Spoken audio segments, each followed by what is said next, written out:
Merci, Monsieur le Ministre. La parole est à Monsieur Dino Cinieri. Ma question s'adresse à Monsieur le Premier ministre. À la fin de l'année 2021, l'épargne accumulée par les Français pourrait atteindre 200 milliards d'euros selon la Banque de France. Pourtant, notre consommation est à l'arrêt et les entreprises de nos territoires souffrent.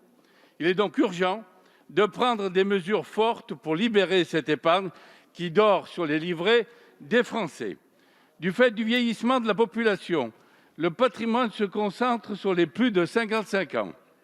C'est pourquoi j'ai déposé une proposition de loi avec mon groupe Les Républicains pour accélérer la transmission de l'épargne aux jeunes générations.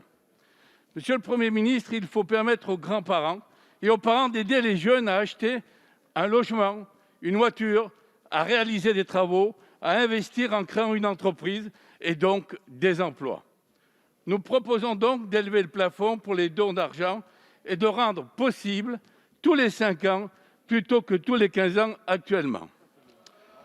En parallèle, parce que tous nos concitoyens n'ont pas des parents qui peuvent les aider financièrement, nous avons aussi déposé une proposition de loi avec le concours de Sylvie Bonnet, pour le déblocage exceptionnel de la participation et de l'intéressement des salariés avant le 31 décembre 2021.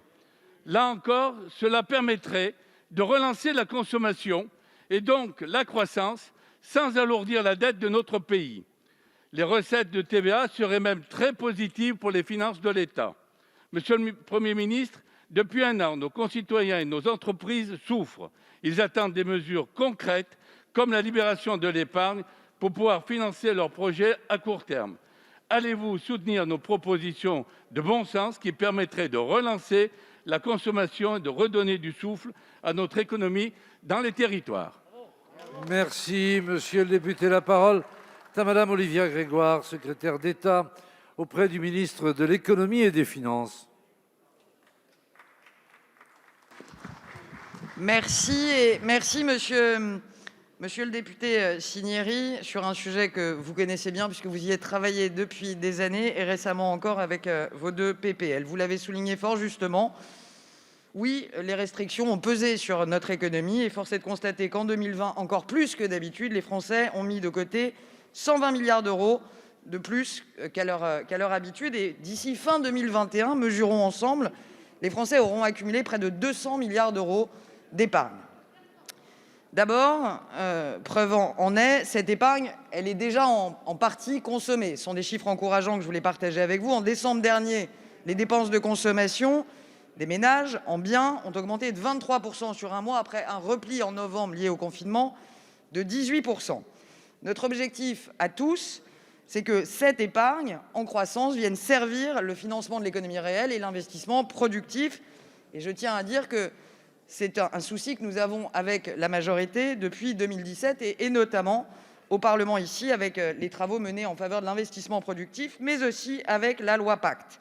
Avant de modifier la loi, je pense qu'il est important qu'on se serve déjà bien et beaucoup des outils déjà mis à disposition des épargnants et des entreprises, avec la loi Pacte, qui parle aussi de partage de la valeur, que vous avez mentionné, monsieur le député Cinieri. On a remarqué que le fléchage vers l'économie réelle fonctionnait. En 2 ans, les Français ont ouvert 800 000 PEA et 1,2 million de PER.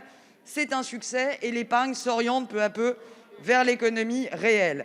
J'ajoute à ça que dans le plan relance, le label relance que vous connaissez aussi, lancé en octobre dernier, permet lui aussi aux épargnants d'investir via des fonds dans les fonds propres ou quasi-fonds propres de nos entreprises françaises. 147 fonds labellisés ont déjà mobilisé 14 milliards d'euros en faveur des PME ETI françaises. Pour terminer, monsieur Cinieri, je vous dirais, réfléchissons et le gouvernement est disponible, à votre disposition, pour étudier vos propositions qui sont en cours de débat. Merci, Madame la Ministre.